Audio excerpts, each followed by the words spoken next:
Husband divorces and ghosts cheating wife after she tries to legitimize her affair with her boss.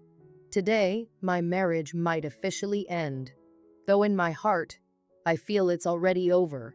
My wife just gave birth, and while I sit alone in a bar just 10 minutes from the hospital, I'm awaiting the results of a DNA test that will confirm what I already know. I take another shot, ignoring the missed calls from my wife, my kids, and even my in-laws. They're all eager to know the outcome, but I need time to process what's happened. The baby is beautiful, with her mother's blonde curls. A healthy, full-term baby weighing 7 pounds, 12 ounces, and 19 inches long. Yet, my wife insists she was born prematurely by 6 weeks. I might not have a medical degree, but I know enough to question her story. A child born 6 weeks early wouldn't appear so perfectly developed. The lies are unraveling, and the truth stings. The child she claims is mine actually belongs to my late best friend. The memories rush in, and I'm overwhelmed by a sense of nostalgia, as if a lifetime has passed. Back then, it was always me, my wife Tracy, and my best friend Gary, the three amigos. We were inseparable, united by countless shared moments. Our families moved into the same neighborhood within 2 years of each other, and from that point on, we were a trio. Gary and I had been close long before Tracy moved in, but when she did, she fit right in. She was a tomboy, unafraid to join us in any game, kickball, stickball, you name it. But as we entered our teenage years, things changed, especially with Tracy. The skinny, pigtailed girl we had grown up with was gone, replaced by a young woman, and both Gary and I noticed. One day, while Gary was out with his family, Tracy kissed me on the porch swing. It was my first kiss, and I was thrilled. But the next day, she acted as if nothing had changed. Then Gary asked her to the Christmas dance, and she said yes, leaving me heartbroken and feeling foolish. Time moved on, and so did we.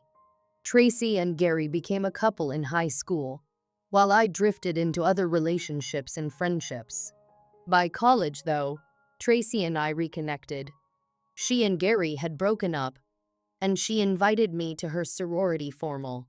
We started dating, and 2 years later, we got married. Gary, despite his past with Tracy, stood by as my best man.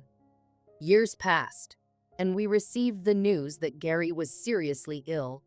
He returned home to say goodbye, and out of loyalty, Tracy suggested we help care for him until hospice was needed. Despite my reservations, I agreed. Gary had always been like a brother to us, and it felt like the right thing to do, even if it meant spending months apart as Tracy took on the responsibility of his care. Those months were difficult. Tracy was away often, and the strain on our relationship grew. I couldn't ignore the subtle glances and smiles exchanged between her and Gary, but I tried to dismiss my suspicions, blaming it on the stress we were all under. When Gary passed, Tracy came home distant at first, but then suddenly affectionate. We rekindled our intimacy, and within weeks, she announced she was pregnant. At 45, with 2 grown children, I was shocked. Tracy admitted she had stopped taking her birth control, but reassured me that this was a blessing. But the joy of the pregnancy was overshadowed by something gnawing at me. And now, sitting here, I realize the painful truth: the child isn't mine. It's Gary's. As I finish my drink, I come to terms with the fact that my marriage is over. The DNA test will confirm it soon, but deep down, I already know the truth. Kaylee joked about how some of Tracy's maternity clothes seemed more suited to someone 20 years younger. Well, Mom, it's not your fault if you're a MILF and someone took it too seriously, she teased. I noticed Tracy's quick frown, but it was the way Kaylee said someone instead of dad that unsettled me. It reminded me of the unease I felt when I was in California with Gary. Over the weekend, I heard other comments that left me feeling like they were aimed at me or Tracy. Later, when Tracy was out of the room, I asked Kaylee how she felt about becoming a big sister again. She hesitated, avoiding my eyes, before nervously mumbling, "It's cool that mom's still, hot. And you're like the man." She rushed out of the room, flustered. Tracy's pregnancy progressed, and she looked more beautiful every week. But the unease in me grew. A few months later, I got an unexpected call from Tracy while at work. "Hey, could you give me a ride to the hospital?" she asked in an oddly flirtatious tone. I felt alarmed. She was only 6 months pregnant. "Why the hospital, honey? Is everything okay?" I asked, panic creeping in. "Well, my water broke, and I don't feel like walking there," she said too calmly. I left work immediately, driving as fast as I could, all the while feeling something was off. Premature births are risky, but Tracy sounded calm, almost detached. When I arrived, she seemed unusually relaxed while I was a bundle of nerves. After 10 hours, I held what I thought was our perfect little girl. But when the nurse handed me the baby, a sick feeling settled in my stomach. "This baby was full term, right?" I whispered to the doctor. He glanced at me, then at Tracy, who subtly shook her head. "I'm sorry, Mr. Marsley, but I can't discuss her health with you due to HIPAA," he replied, his gaze avoiding mine. I lost control. To hell with HIPAA. If she's my child, I deserve to know. And if she's not, don't put my name on that birth certificate.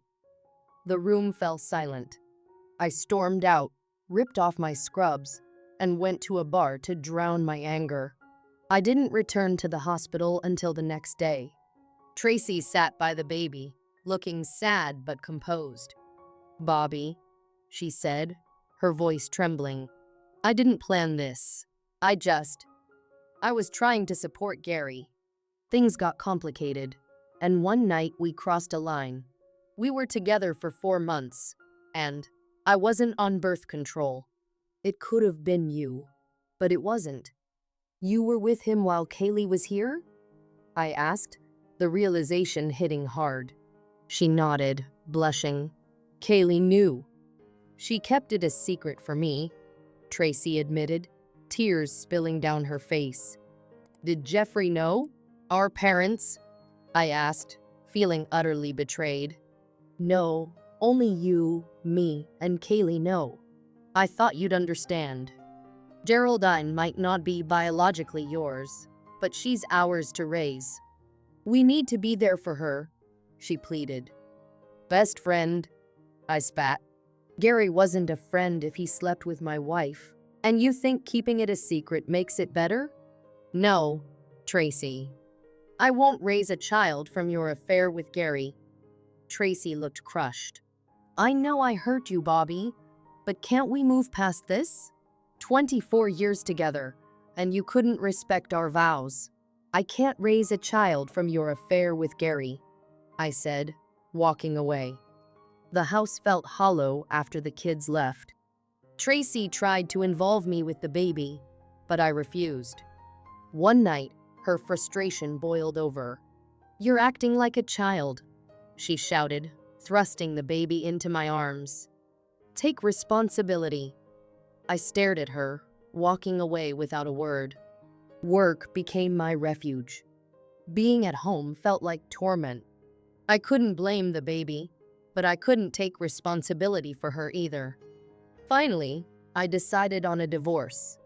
I couldn't forgive Tracy's betrayal, especially with the baby as a constant reminder. When I came home with the papers, Tracy was at the kitchen table, crying. "Don't you love me anymore?" she asked, her voice breaking. "Not like I did. You've destroyed everything," I replied, trying to stay calm. "I don't want a divorce. Please, can't you think this through?" "I have. This isn't just about me. It's about the promises we made. Promises you broke." My first call was to Jeffrey. He was devastated but supportive, and I reassured him that Tracy still loved him. "But I won't raise Geraldine," I said. "She's not my responsibility." The next day, I told my parents. Dad was furious at Tracy for cheating and at me for trusting her around Gary. "You should have seen this coming," he said. "You can't trust any man when it comes to your wife." Mom, however, sided with Tracy. "Everyone makes mistakes," she said gently. "She still loves you, and you're going to need to help raise that baby." The way she used my full name made it clear she was taking Tracy's side. I didn't call my cousin Kay, figuring Tracy would have reached out to her after the papers were served. When Kay called later, she urged me to forgive Tracy for the sake of the baby. "Step up," she said, but I couldn't do it. "You didn't even tell your father about her cheating," I shot back before hanging up. Gary's parents reached out too, urging me to raise the child as my own. But I was too angry to think clearly. "Thanks for the confidence," I told them, "but I can't get past what's happened." Tracy fought the divorce, and we went to counseling. But Dr. McAdams' biased approach only made things worse. I left and demanded a neutral counselor. Dr. Avent at least listened, but her judgment still weighed on me. "It's about pride," she said. "You've admitted you still care for her. There's a baby involved. What would it take for you to reconcile?" "It's not about pride," I replied. "We were never truly a family. That's not my child, and I won't raise someone else's." "So, it's about pride?" she pressed, a smug look on her face. I was exhausted. "Why is everyone acting like I'm the problem? Tracy's the one who cheated. I'm not fixing that. Your relationship with Tracy was broken before Gary died. She was already distancing herself from you," Dr. Avent countered. I couldn't argue with that. Back home, Tracy tried again to reconcile. "We were just kids when we met. Can't you remember how we used to laugh?" she asked. "I haven't felt that way in years. Please, Bobby." But I was done. She wouldn't be able to convince me otherwise. Dr. Avent nodded, but continued pressing. "Mr. Martin, if you were to divorce and later marry a woman with children, wouldn't you, in essence, be raising another man's child?" "Maybe," I conceded. "But Tracy's child was conceived while we were married. Isn't that a significant difference?" Dr. Avent nodded slightly, but wasn't finished. "Since the child's father is deceased, don't you think it's time to move forward? Isn't holding on to this anger being petty?" "Petty?" I scoffed. "Petty is knowing you've done wrong but hiding it for months. Tracy didn't confess she lied until I confronted her. If she truly loved me, she wouldn't have done any of it. This wasn't a one-time mistake, they had an ongoing affair." Dr. Avent's expression softened, but I'd had enough. "Doc, I can't just turn off my feelings. I still care about Tracy, but that doesn't mean I can live with her betrayal." At our next counseling session, I barely spoke. Tracy begged and cried, but I didn't budge. Eventually, Dr. Avent informed the judge of our lack of progress, and 6 months later, just before Christmas, our divorce was finalized. Since we lived in a no-fault state, everything was split evenly. Tracy bought out my share of the house with funds from Gary's inheritance, and I agreed to pay alimony, given I earned more. I knew my son wanted to spend Christmas with Tracy and his baby half-sister, so I planned to celebrate New Year's with him instead. A couple of days before Christmas, I stopped by to drop off gifts. Tracy opened the door, holding the baby, Gary's baby. She looked surprised to see the gifts. As I stood in the familiar setting, with holiday decorations all around, I felt a lump in my throat. Tracy noticed my reaction and hesitated. "Would you like some eggnog, Bobby?" she offered. "And could you hold the baby for a moment?" Reluctantly, I took the baby, first holding her at arm's length, then cradling her in my arms. Tracy returned, watching us with a soft smile. "You always had a way with the kids," she murmured. "Not everyone has that touch." I forced a smile. The baby was beautiful and resembled her mother, which stirred a mix of tenderness and bitterness within me. After some small talk, Tracy placed the presents under the tree. She lingered at the gift with the baby's name on it. "You didn't have to include her, Bobby," she whispered, tears glistening in her eyes. "Christmas is for everyone," I replied softly. In different circumstances, she could have been my daughter. That night, memories of our Christmases together haunted me. I'd made the right choice, but the pain lingered. A year later, I'd settled into a quiet routine: work, home, no dating. My family kept pushing me to reconcile with Tracy, to help raise the baby as my own. But I couldn't do it. Her betrayal had cut too deep. No amount of family persuasion could make me forget what she'd done. One evening, I was at a local bar when I ran into Carl and Susie Demi, friends from our old social circle. Their frosty reception caught me off guard. "What did I do to you guys?" I snapped, taken aback. Susie scoffed. "It's not what you did to us, but to Tracy. Abandoning her just because she had a baby? She didn't deserve that." I sighed, frustrated. "Is that what you think happened? Listen to this before you judge." I leaned in, lowering my voice. "No one told you the baby isn't mine, did they? Tracy got pregnant by her ex, who passed away from cancer soon after. She tried to convince me the baby was mine. 24 years of marriage, and that's the loyalty I got." They fell silent, stunned. "Screw her, screw both of you, and screw whatever else you believe." Leaving them behind, I realized how far apart my life had drifted from the past. That was my second Christmas alone, and it felt much like the first. On Christmas Eve, I ended up at Barnes & Noble's Losers Club. There were 4 of us, this time me, another man, and 2 women. One had curly red hair and a friendly smile. The other, a stunning Asian woman, had long black hair, curves hinted at through her sweatshirt and jeans, and flawless skin. She looked to be around 50. I decided, why not? What was the worst that could happen? I approached her, coffee in hand, and introduced myself. "I didn't see you here last Christmas Eve. New to the Losers Club? I'm Bobby, the club president. What brings a beautiful woman here on this special day?" She laughed, and encouraged by her warmth, I went on. "I actually have an extra hungry man dinner in my freezer. If you don't have plans, maybe we could share it." She hesitated, then smiled. "Well, since you're the club president and for a hungry man dinner I'm in. I'm Angel Wong, by the way." We set a time, and that evening, I hurried home to prepare. Angel arrived promptly at 6, and over a simple meal and a bottle of Burgundy, we shared our stories.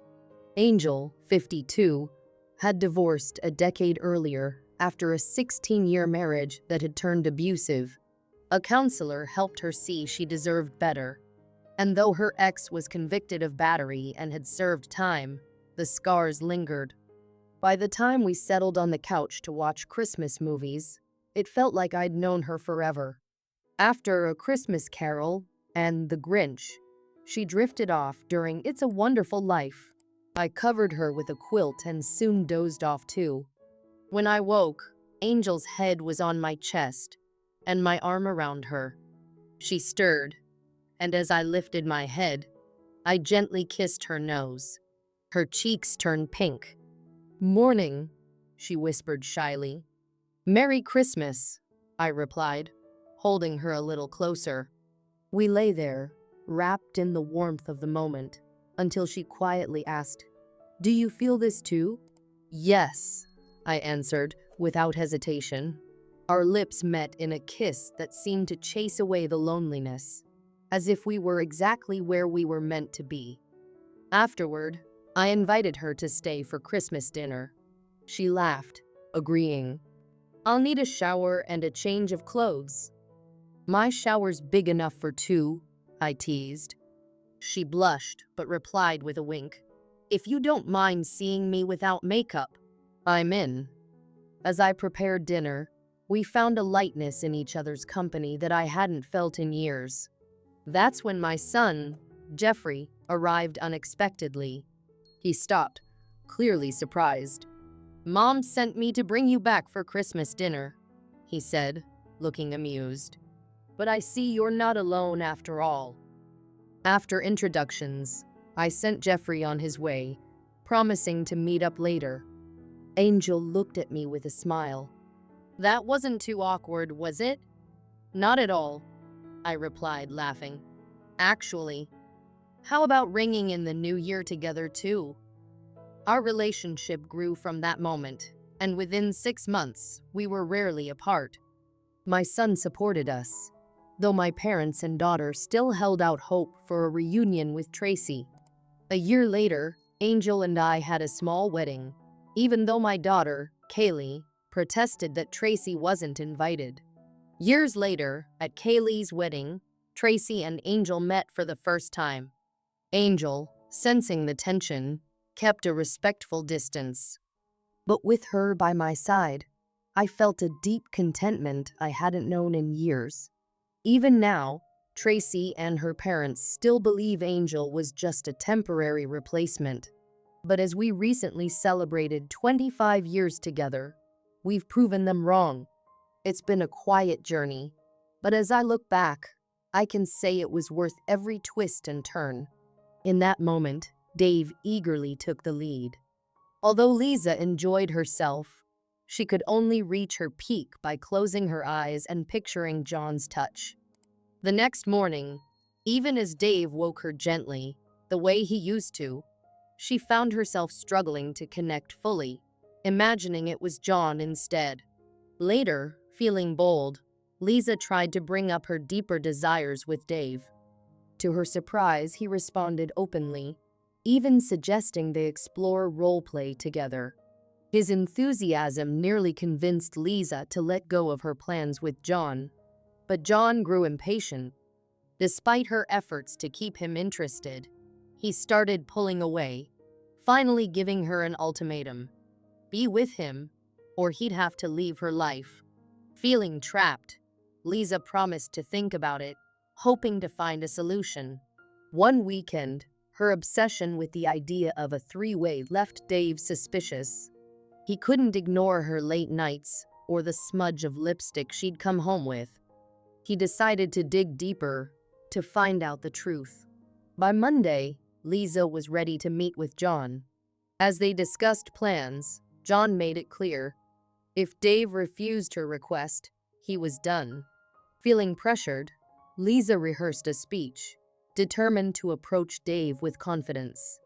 Thursday night, Dave came home to find Lisa waiting, a half-empty wine bottle in front of her. Her nerves simmered as she urged herself to stay calm, to remember that she deserved this. But Dave spoke first, his tone steely. "This is about your recent distraction, isn't it? The way you've been checked out of family life for months. I suppose you want to tell me you still love me, that I'm the only one for you, but since I didn't agree to your secret plan, you're going to cheat. Isn't that right?" His words struck her hard. He saw right through her. Panicked, she tried to launch into her rehearsed speech, stumbling over her words. "It's just physical, Dave. I thought it could be fun." But his face hardened, and he demanded the name of the other man. Startled, she revealed John's name, insisting it wasn't serious, that it was only dinners and conversations. Dave didn't believe her, his mind flashing back to her disheveled return one night. Desperate, she swore nothing had happened beyond a few kisses. Seeing the pain in his eyes, Lisa began to realize the extent of her actions. She started to backtrack, ready to give up John and salvage their marriage. But Dave's resolve was unbreakable. "Your actions have shattered this marriage, Lisa," he said, his voice filled with finality. "You threatened to take our kids from me, to ruin our family." He walked out, leaving her paralyzed by the weight of his words.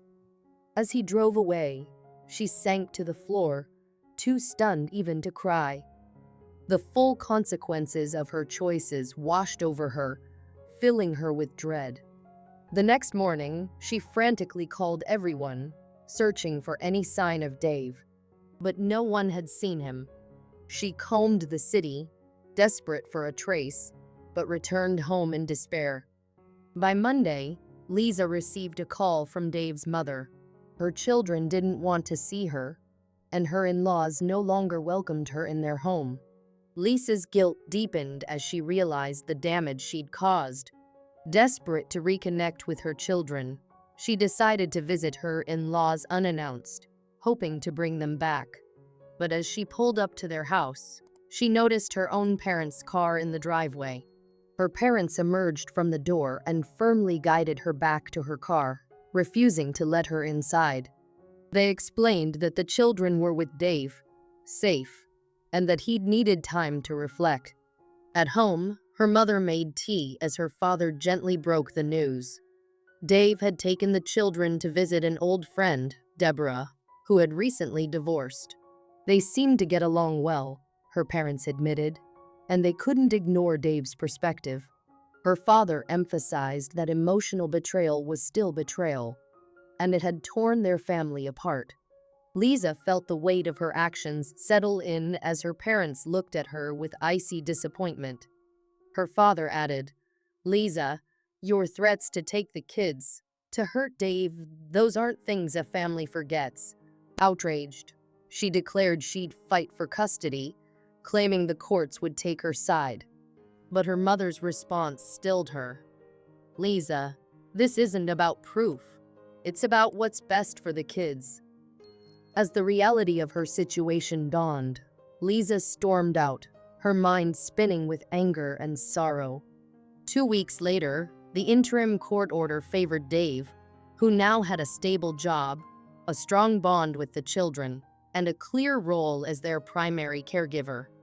Lisa, with her recent financial instability, struggled to adjust to the changes. After the divorce was finalized, Lisa tried to rebuild, focusing on her children. She found solace in their company and worked to repair her strained relationship with her parents. Occasionally, she'd hear updates about Dave and his new life, feeling a pang of regret but understanding the path she'd chosen. In quiet moments, she reflected on the choices that had brought her here.